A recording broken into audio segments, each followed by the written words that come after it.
11장 20절에서 30절까지입니다. 함께 읽겠습니다. 신약성경 17페이지입니다. 함께 읽겠습니다. 예수께서 권능을 가장 많이 행하신 고을들을 회개하지 아니하므로 그때 책망하시되 화 있으신저 고라시나 화 있을진저 벳세다야 너에게 행한 모든 권능을 두로와 시돈에게 행하였더라면 그들이 벌써 베옷을 입고 제에 앉아 회개하였으리라. 내가 너에게 이르노니 심판날에 두로와 시돈이 너에게 견디기 쉬우리라. 가버나움이 내가 하늘에까지 높아지겠느냐 음부에까지 낮아지겠느냐. 내가 행한 모든 권능을 소돔에서 행하였더라면 그 성이 오늘까지 있었으리라. 내가 너에게 이르노니 심판날에 소돔 땅이 너보다 견디기 쉬우리라 하시니라. 그때 예수께서 대답하여 이르시되 천지의 주제이신 아버지여 이것을 지혜롭고 슬기 있는 자들에게는 숨기시고 어린아이에게는 나타내심을 감사하나이다. 옳소이다. 이렇게 된 것이 아버지의 뜻이니이다. 내 아버지께서 모든 것을 내게 주셨으니 아버지 외에는 아들을 아는 자가 없고 아들과 또 아들의 소원대로 계시를 받는 자 외에는 아버지를 아는 자가 없느니라. 수고하고 무거운 짐진 자들아 다 내게로 오라. 내가 너희를 쉬게 하리라. 나는 마음이 온유하고 겸손하니 나의 멍에를 메고 내게 배우라. 그리하면 너의 마음이 쉼을 얻으리니 이는 내 멍에는 쉽고 내 짐은 가벼우니라 하시니라. 아멘. 오늘 우리 인생의 짐을 어떻게 내려놓을 수 있는가 하는 짐 문제에 대해서 같이 좀 생각을 해보도록 하겠습니다. 며칠 전에 전 나름대로 좀 충격을 받은 사건이 하나 있었습니다. 제가 한두 번 몰몬에 대해서 제가 이야기를 드린 적이 있고 또 제가 석사하면서 벨기에에서 신학교 다닐 때 몰몬교에 대해서 몰몬교 신앙에 대해서도 좀 배웠지만 몰몬이 어떻게 전도하고 선교하는가 하는 것에 대해서 제가 공부를 한 적이 있거든요. 배울 게 굉장히 많습니다. 이 선교의 방식, 또 선교했던 열정, 물론 그들은 이단입니다만 그들이 믿고 있는 것을 이렇게 전하는 방식들은 정말 배울 게 많습니다. 며칠 전에 이렇게 부산대학에서 이렇게 운동을 하도 안 하니까 좀 집에까지 걸어가야 되겠다 싶어서 이렇게 쭉 오는데 이 오는 길들이 다 좁잖아요, 보면요. 예, 버스도 큰 버스 다니고. 그래서 이렇게 오는데 저 멀리서 이렇게 몰몬교 선교사 아주 하얀 백인들 학생들인데 제가 생각할 때 한 20대 한 초중반 중반까지는 안 된 거 보이고 한 20대 초반 정도 되는 그런 몰몬교 자기네들 선교사죠. 보통 보면 몰몬교는 이제 직접 자기네들이 강제적으로 한다고 하진 않지만 많은 경우에 거의 몰몬의 유타에 살고 있는 이 몰몬 아이들은 다 선교를 다 나갑니다. 그리고 부모들이 또 기도하면서 선교 나가기를 원하고요. 어릴 적부터 이렇게 선교 자금들을 정부란다 몰몬교 본부에서 대어주지 않습니다. 어릴 때 태어나면 그 아이들 위해서 선교 통장을 다 만들어 주거든요. 그래서 조금씩 이렇게 부으면 이게 거의 한 20년 정도 되면 이게 엄청나게 복리로 늘어나가지고 꽤 많은 돈이 됩니다. 그럼 그걸 들고 전 세계로 이렇게 전도를 나갑니다. 선교를 나갑니다. 거의 한 2년 정도를 나가게 되면 이렇게 한다. 근데 각 지역에 이렇게 또 다 지부들이 있기 때문에 요 온천장에도 바로 요 위에 저도 안 가봤습니다만 있다고 하더라고요. 그래서 간혹 보면 이 몰몬교 선교사들 많이 보실 겁니다. 근데 좀 멀리서 오는데 좀 독특하게 오더라고요. 한 사람은 무슨 책을 들었는데 한 사람은 옆에 보니까 조그만 화이트보드라고 아시죠? 화이트보드를 이렇게 딱 들고 이렇게 오는 거예요. 난 짐인 줄 알고 이렇게 봤는데 거기 보니까 영어하고 밑에 당신은 우리의 가족입니다. 이래가지고 딱 적어놨더라고요.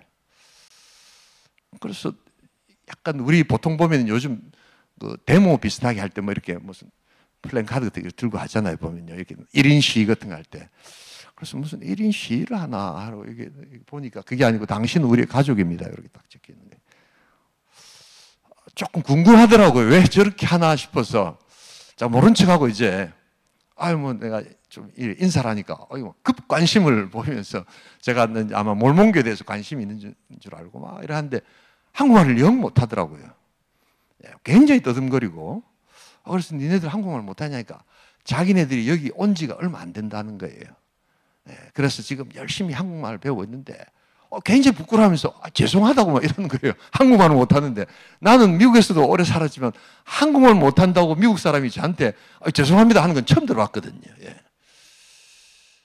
그러면서 제가 물어봤죠. 아니 그런데 몰몬교 선교사들 많이 봤는데 제가 모른 척하고 왜 이렇게 화이트보드를 들고 다니냐 하니까 자기네들이 전도를 하고 싶은데 한국말을 못하니까 이렇게라도 해서 한국 사람들이 이걸 봤으면 좋겠다는 마음으로 화이트보드를 들고 간다는 거예요.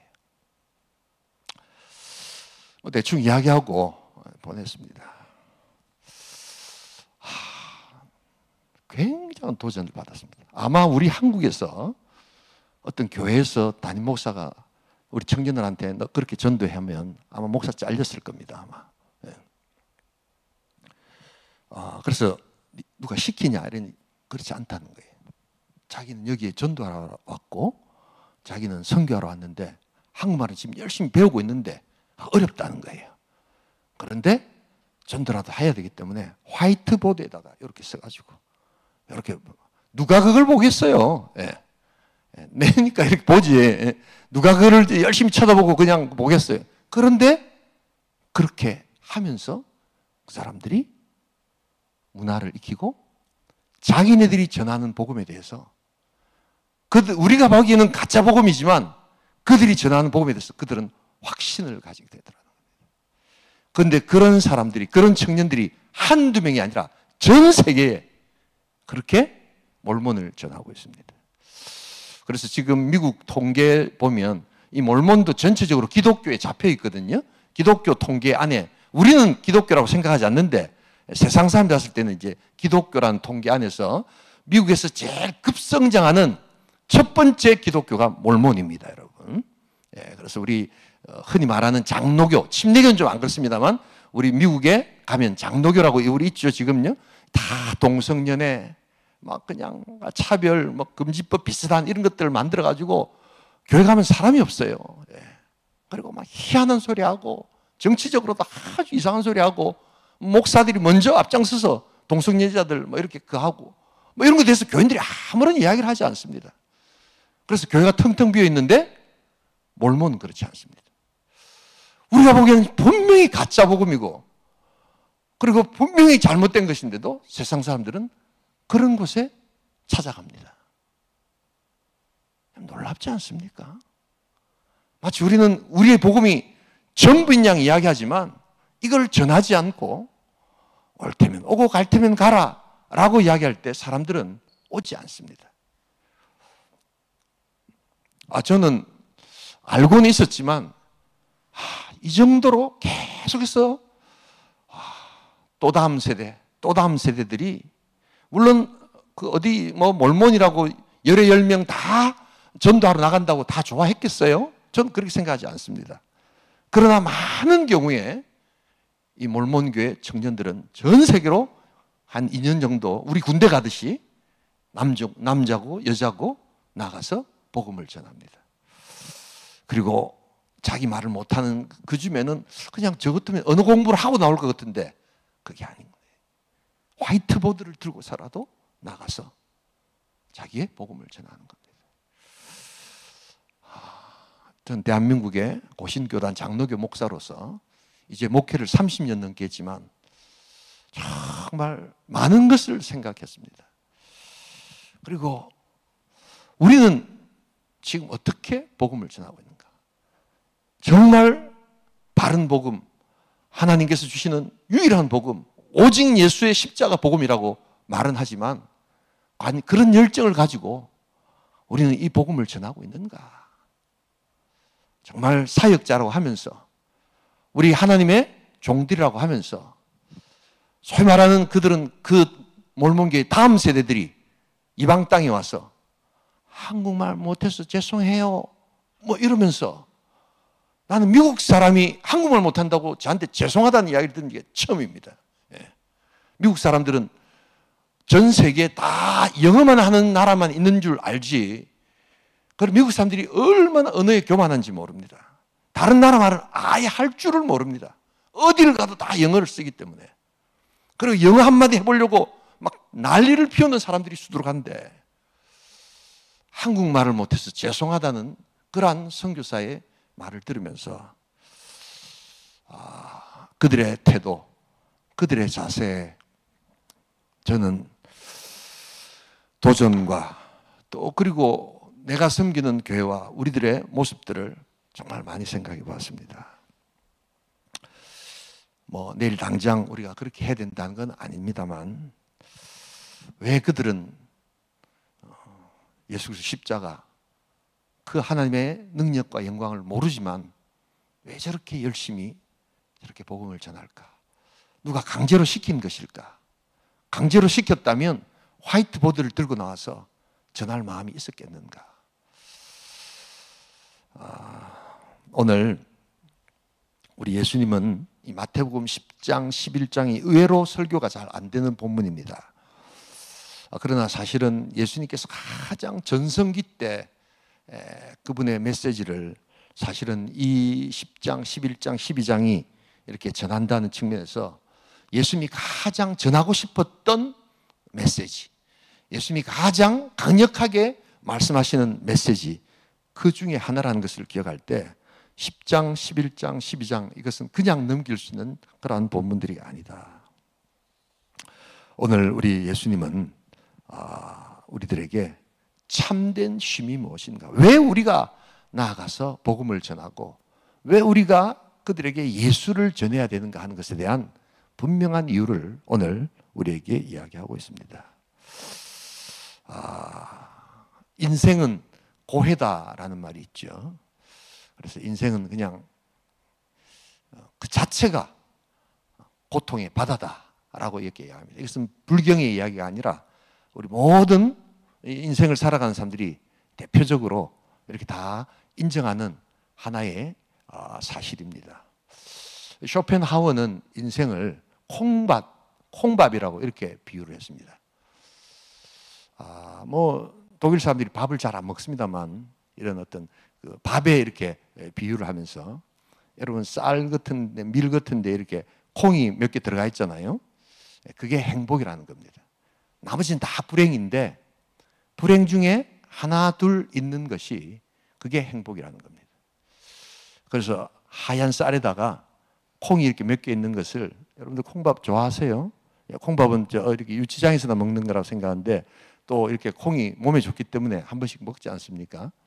그런데 그 흰 쌀이 고난이고 그 고난 중에 떠 있는 몇 개의 콩이 행복이라는 겁니다. 그래서 그 콩을 잘 집어 먹는 게 행복을 누리는 거다, 뭐 이렇게 이야기합니다. 이것은 뭘 전제로 하는 것입니까?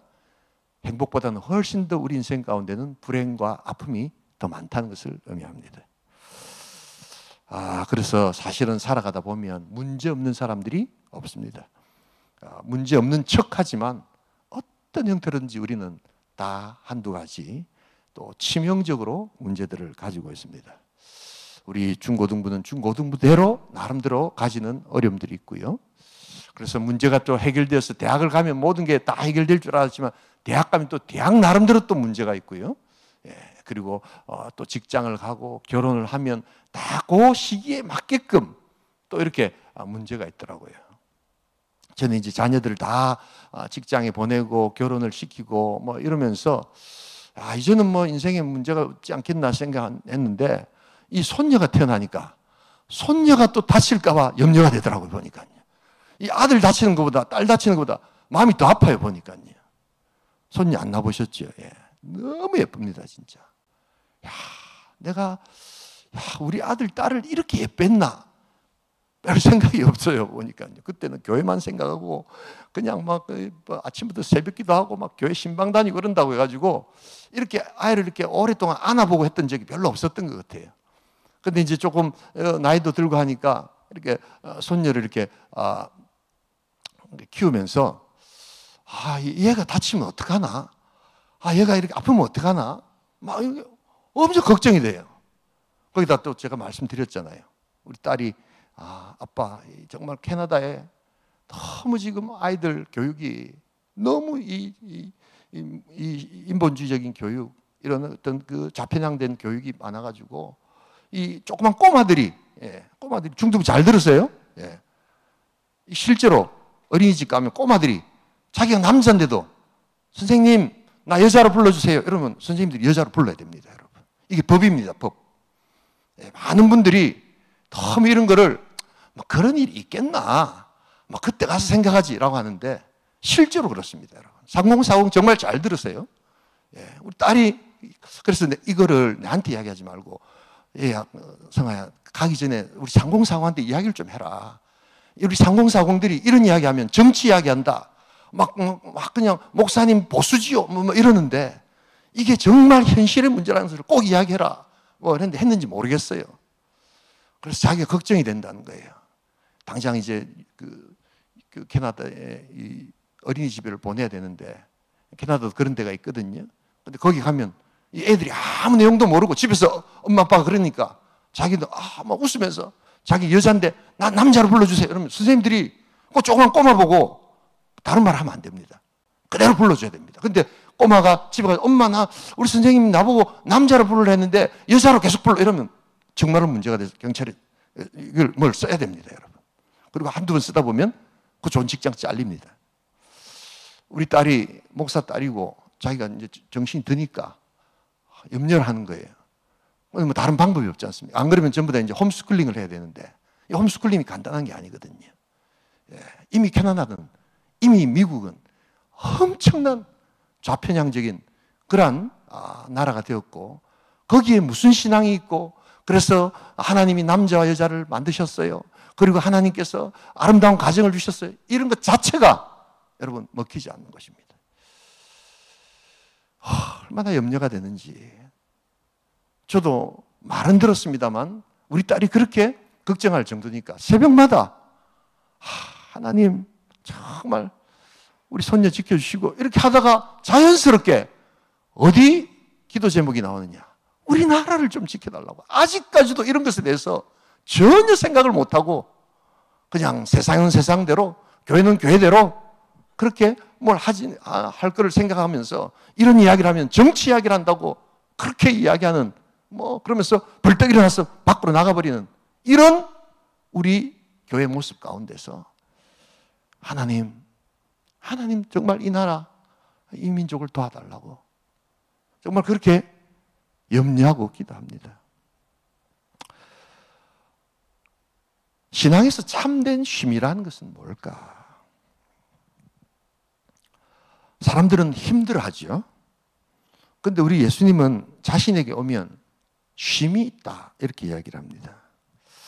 그래서 신앙은 어떤 의미에서 쉼을 주는 것입니다. 그래서 요사이 보면은 이렇게 그 제목 중에 휴 이런 거 많이 써놨잖아요. 쉴 휴자 이렇게 가지고요. 이런 게 많더라고요 보니까요. 아마 쉬지 못하는 시대, 또 워라벨 이런 거 굉장히 중요하게 생각한다고 하시더라고요. 그래서 요사이 이렇게 우리 집사님들 직장에 신방을 가보니까 집사님도 이야기하시는데 요즘 젊은이들은 월급 좀 더 주고 이런 것보다는 그 노는 날 확실하게 딱 놀게 해주지 않으면 직장 다 그만두고 떠난다고 그렇게 이야기를 하더라고요. 충분히 이해됩니다. 자, 그런데 우리 예수님은 우리들이 그렇게 바라는 쉼을 주시겠다고 이야기를 하시는 겁니다. 오늘 요 한 가지만 보고 좀 빠른 속도로 우리 또 기도하는 시간 가지도록 하겠습니다. 그래서 길게 하지 않고 시간만 되면 우리 쉼을 어떻게 얻을 수 있는가 하는 것을 원리를 한번 보겠는데요. 한 가지 정도만, 한두 가지 시간 된 대로만 보고 마치도록 하겠습니다. 그래서 예수님이 주시는 쉼이라고 할 때 제일 먼저 생각이 될 것은, 하여튼 우리가 신앙적으로 무슨 원리들을 풀어갈 때 제일 먼저 이걸 어떻게 풀어가야 되느냐 했을 때 핵심에는 죄라는 것을 꼭 생각하셔야 됩니다. 하여튼 거의 모든 문제를 풀어갈 때 성경에서 이걸 어떤 식으로 접근해야 되느냐 했을 때 쉼, 기쁨, 그 다음에 모든 용서 다 접근할 때 첫 번째로 죄를 생각하셔야 됩니다. 왜 우리가 쉬지 못하는가? 그것은 바로 죄 때문이라는 것을 알아야 합니다. 그래서 단순한 논리로 그럼 우리는 어떻게 쉴 수 있는가? 어떻게 예수님 안에서 쉼을 얻을 수 있는가? 어떻게 한다고요? 회개해야 한다는 것입니다. 여러분, 그래서 오늘 우리가 주로 11장을 보시면 28절부터 30절까지만 쭉 읽고 설교를 듣고 하지요. 그런데 이 11장 전체를 읽어보시면 이 본문이 나오기 전까지 계속해서 예수님이 뭘 강조하시냐면 회개를 굉장히 강조하십니다. 예수의 복음을 전했지만 사실은 듣고 빨리 회개할 것 같은 그러한 도시, 그러한 마을, 훨씬 더 강팍한 마음으로 예수님을 배척하고 대적한다는 것입니다. 그런 자에게는 결코 쉼이 없다는 것입니다. 우리가 왜 짐을 질 수밖에 없는가? 왜 우리 인생이 이렇게 피곤한가? 성경은 바로 죄 때문이다 라고 이야기를 합니다. 그래서 이 죄를 해결하지 않고서는 우리가 어떤 다른 것들을 해도 참된 쉼은 없다는 것이 성경의 원리입니다. 그래서 죄 때문에 우리의 노동이 기쁨이 되지 않고 저주가 되었고, 우리의 또한 사랑이 또한 기쁨과 감사가 되지 않고 집착과 또한 고통이 되었고, 사랑 때문에 사람을 죽이고 살리는 그러한 모든 것들이 다 왜곡된 이유 중에 하나가 바로 죄가 들어와서 그렇다라는 것을 알아야 합니다. 그래서 정상적인 어떤 개념의 어떤 용어들이 변질되기 시작할 때 성경에는 반드시 그것이 죄로 인한 것이다 라고 이야기를 합니다. 그래서 이 죄 문제를 해결하는 방식을 취하지 않고서는 성경은 풀리지 않고 여러분들의 진정한 삶의 능력은 오지 않는다. 우리 하나님께서는 우리 인생에게 참된 기쁨과 구원의 능력을 허락하여 주신 줄 믿습니다. 그래서 사실은 원리대로라면 우리가 예수를 믿고 나면 굉장히 기쁘고 즐거운 인생을 살아야 합니다. 그럼에도 불구하고 왜 우리 인생이 고통스럽고 힘드냐? 왜 인생을 고해받으라고 이야기하느냐? 왜 인생이 10대, 20대, 30대, 40대 뭐 이렇게 좀 문제 해결하면 인생이 바뀔 것 같지만 여러분 그렇지 않습니다. 지금 청년들 이 문제가 해결되면 이렇게 내 인생에 복이 오지 않을까? 그렇지 않습니다, 여러분. 지금 여러분들이 당면하고 있는 문제를 주님 안에서 해결하는 능력을 가질 때 그 다음에 오는 문제도 주님과 함께 해결할 수 있게 될 줄 믿습니다. 그런데 주님 없이 이 문제를 그냥 넘어가면 뒤에 좋은 일이 오지 않겠나? 결코 그렇지 않습니다. 그래서 지금 당하는 문제를 주님과 함께 해결하는 그러한 능력을 키우십시오.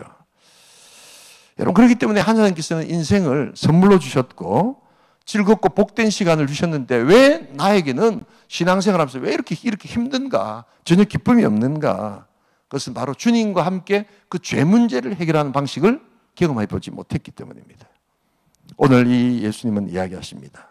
참된 쉼을 맛보려면 회개가 무엇인지를 알아야 한다. 회개는 뭐 많이 들어보셨죠, 그죠? 그래서 삶의 방향을 바꾸는 것이다. 걷고 있는 길을 되돌이키는 것이다.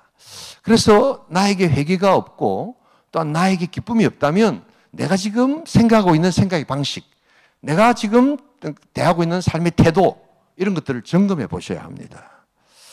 그리고 무엇보다도 하나님을 떠나서 자신의 힘과 자신의 방식으로 교회를 다니지만 성경의 원리와는 전혀 다른 방식으로 내 고집이나 내 어떤 습관이나 내 삶의 지혜를 고집한다면 역시 그것도 죄로 인한 우리의 삶의 능력이 나타나지 않는 것이라는 것을 잊지 말아야 합니다. 아무리 교회 생활을 해도 성경에 대한 태도나 자기 삶에 대한 습관이나 태도, 생각의 방식들을 주님 안에서 바꾸지 않으면 우리에게는 기쁨이 없다는 것을 잊지 말아야 합니다.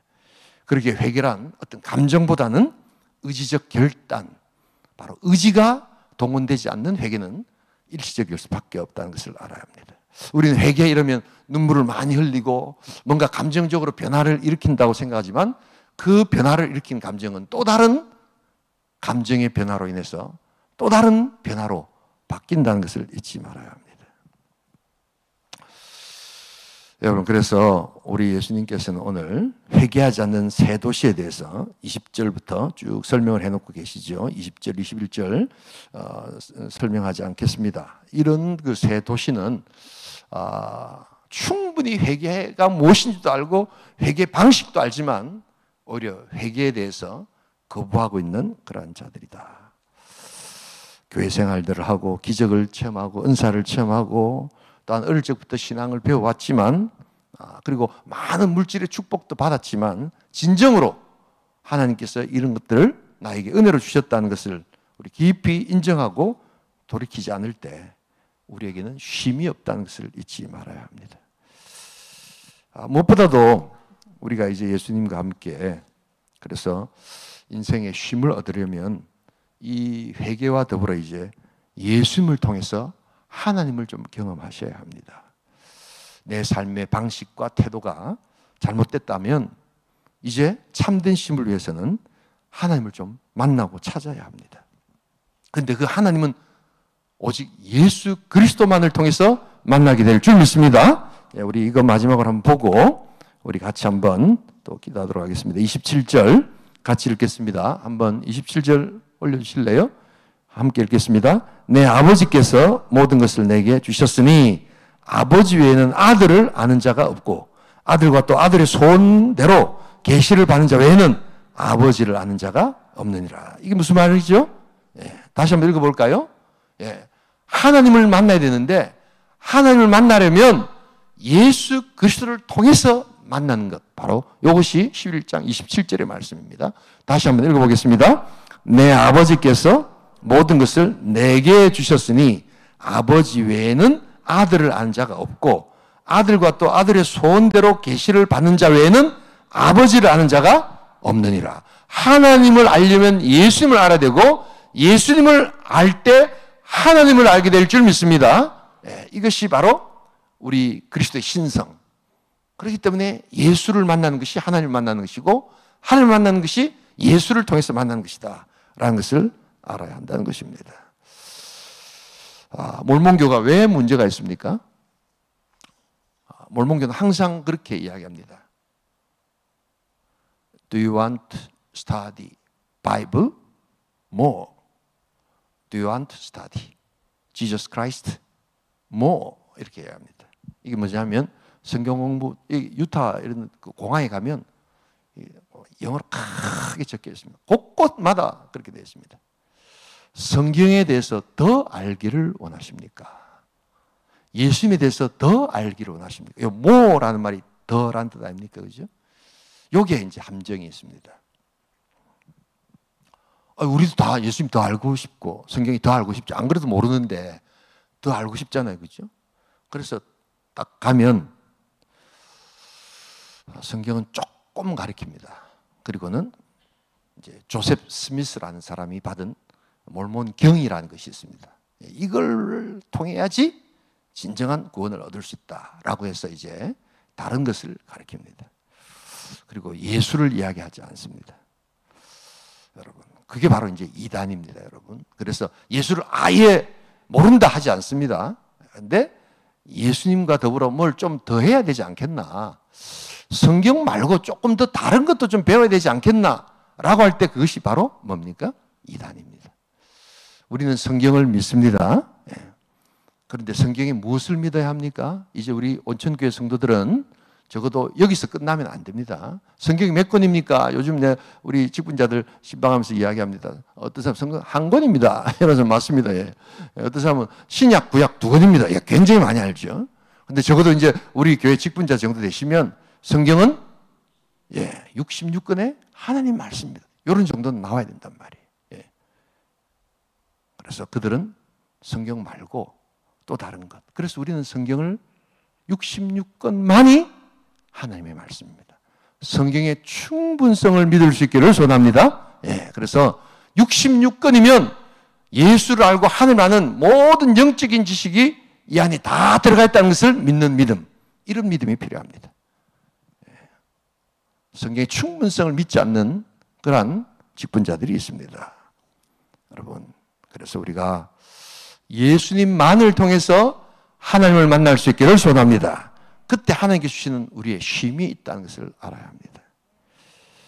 그래서 사실 이 쉼을 방해하는 제일 큰 요소는 자신의 지혜, 자신의 경험, 자신의 방식을 고집하는, 그래서 총체적으로 이야기하면 세상 지혜를 의지할 때 여러분 우리는 하나님을 만날 수가 없습니다.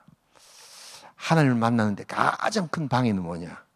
바로 세상의 지혜와 세상의 똑똑함과 세상의 방식과 태도를 고집할 때 하나님은 찾아오지 않습니다. 우리 오늘 그런 말씀을 하시죠. 27절에 내 아버지께서 모든 것을 내게 주셨으니 아버지 외에는 아들을 아는 자가 없고 아들과 또 아들의 소원대로 뭘 주셨다고요? 계시를 받는 자 외에는. 아들의 소원대로 주신 계시가 뭐였어요? 예수 그리스도의 말씀, 하나님의 말씀이라는 겁니다. 여러분, 그래서 인간의 이해, 인간의 경험을 벗어나서 하나님의 능력, 여러분 그것은 바로 우리의 어떤 지혜로는 알 수 없는 하나님의 계시의 말씀을 통한 능력이다. 그리고 자꾸만 계시를 내가 자꾸만 판단하거나 내가 자꾸만 계시보다 더 위에 서서 계시를 해석하기보다는 계시를 믿고 순종할 수 있기를 주님의 이름으로 축복합니다. 그래서 우리가 하나님 앞에서 겸손한 마음, 그래서 수고하고 무거운 짐진 자들아 다 내가 너희를 쉬게 해주는데 주님이 어떤 분이십니까? 내가 내 마음이 온유하고 겸손하다라고 이야기합니다. 그래서 교회에 대해서, 신앙에 대해서 비판하기보다는 먼저 들을 수 있는 길을 달라고 하고 반박하기보다는 먼저 한번 순종해보는 자세가 될 때 여러분 놀랍게도 신앙은 나에게 기쁨이 되고 놀랍게도 신앙은 나에게 쉼이 되기 시작합니다. 그래서 우리가 예수님을 만나고 또한 고통하는 자들에게 그리스도의 복음을 전해야 되는 이유가 바로 쉬지 못하는 인생들을 향해서 우리 주님 주시는 참된 쉼을 그들에게 전달하는 것입니다. 우리 오늘 이 시간 예수님과 함께 우리가 어떻게 쉼을 얻을 수 있는가 짧게 이렇게 말씀을 통해서 보고 있는데요. 여러분, 여러분들의 삶에, 여러분들 신앙에 정말 참된 기쁨이 있으십니까? 예수 신앙생활을 꽤 오래 했는데 점점 신앙생활하면 왜 이렇게 재미가 없을까? 여러분, 한번 여러분들 스스로를 생각해 보셔야 합니다. 다성해져진 나의 신앙, 그리고 또한 아브라함처럼 하나님께서 약속도 주시고 구원도 주시고 기쁨도 주시겠다고 했는데 자기만의 방식, 이제 점점 나이가 들어가니까 난 아기를 낳을 수 없을 거야. 그러니까 하나님 방식 말고 내 방식, 이 내 집에 있는 다메섹 출신 엘리에셀을 나의 후사로 삼으면 그것도 좋은 방법이지 않겠는가 라고 할 때 하나님은 기뻐하시지 않습니다. 그리고 내 경험의 텐트, 내 생각의 텐트에서 하나님은 나를 끌고 나가셔서, 우리를 끌고 나가셔서 자꾸만 하늘을 보라고 말씀하십니다. 자꾸만 저 무뼈를 보라고 말씀하십니다. 그리고 하나님 아브라함에게 주실 후사는 너의 방식이 아닌 저 무뼈 같은 많은 정말 놀라운 후사를 주시겠다고 이것을 믿으라고 이야기하십니다. 여러분, 신앙에는 믿음이 좀 필요합니다. 자꾸만 지식 가지고 여러분 자꾸만 성경을 판단하려고 하고 자꾸만 이해하려고 하면 점점 더 신앙은 재미도 없고 즐겁지 않습니다. 그러나 우리가 겸손하게 주님을 믿는 믿음 가지고, 그리고 나아가서 한 번이라도 복음을 전해보고, 정말 내가 한국말을 못하기 때문에 화이트보드라도 들고 나가서 당신은 우리의 가족입니다 라고 하는 한국말을 적어놓고 그걸 들고 지나가는 그 현장성, 여러분 적어도 가짜 복음이지만 아주 그에게는 담대함이 생길 겁니다. 여러분, 우리는 그런 마음이 있으십니까? 우리 전도사님들, 사역자들, 신학교를 다니지만 정말 그런 마음으로 전대 본 적이 있으십니까? 정말 사형리 복음을 들고 나가서 한번 외쳐보신 적이 있으십니까? 정말 하나님 앞에서 이렇게 무당들이 늘어나고 있고 100만 명이 넘는 무당들이 지금 급속도로 20대를 이렇게 영적으로 몰아가고 있다고 신문에 나고 있는데도 여러분 정말 한번 이럴 수 있느냐라고 한번 이렇게 답답해하면서 정말 교회에 대해서는 많은 이야기를 하면서 무당들이 늘어가는 숫자에 대해서 한번 붕괴해보면서 우리가 분명히 비나스처럼 일어나야 되겠다라는 생각을 해보신 적이 있으십니까? 여러분, 우리가 하나님 앞에서 우리가 그러한 마음들을 가지고 우리의 마음들을 새롭게 해야 합니다. 그리고 복음을 직접 전해 보아야 합니다.